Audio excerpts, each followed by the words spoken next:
Nginibingelele ekhaya lamaphupho. Uma umusha la ekhaya sicela ukuthi ushaye u-subscribe ukuze ngokulandelayo ungaphuthelwa uma sifaka ividiyo. Ukubaluleka-ke kokuthi u-subscribe, senzela ukuthi uma ubuza umbuzo kwi-comment, sithi masibuya nevidiyo eyimpendulo, i-notification izongena kumakhalekhukhwini wakho, ebese ividiyo-ke uyayibona ngokushesha kanjalo. Kanti uma unga-subscribe-ile, angeke uze ubone nhlobo ukuthi cha, impendulo usuyitholile. Ngakho-ke uma unombuzo buza kwi-comment sizokwenzela ividiyo. Uyakwazi futhi ukusi-inbox-a lapha ku-TikTok, usi-follow-we, inbox ucele inombolo ka-WhatsApp ozobuza njalo kuyona ekuseni uma-ke kukhona isibonakaliso obenaso.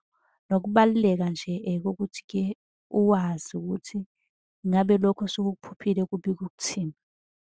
Ake singene-ke kwelanamhlanje sikuchaze.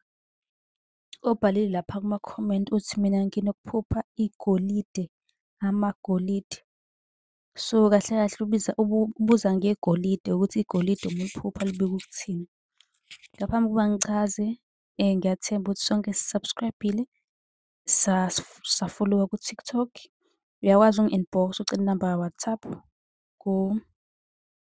ku-inbox lapha ku-TikTok usi-follow-we bakithi. Hawu, awukwazi ukubuka amavidiyo unga-follow-wile. Usiza mina, ngisiza wena ngokukunika iy'ncazelo. Ukuphupha igolide. Igolide-ke siyazi sonke ukuthi-ke liyinto vele ethandekayo, siyayithanda, siyafisa sonke ukuba nalo igolide.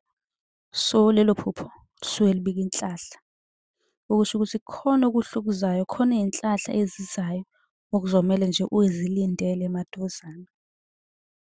Ngiyathemba ukuthi impendulo uyitholile, kanti nawe uma udinga ukuphendulwa usungabhala lapha ku-inbox, ngizokwenzela eyakho ividiyo lapha ku-YouTube. Uyabhala nje ku-inbox, uhambe uyo-subscribe-a ku-YouTube. Mhla sesiphosta ividiyo enempendulo yakho, izongena i-notification efonini yakho ngokushesha. Usicele nenamba lapha ku-inbox ku-TikTok. Nisale.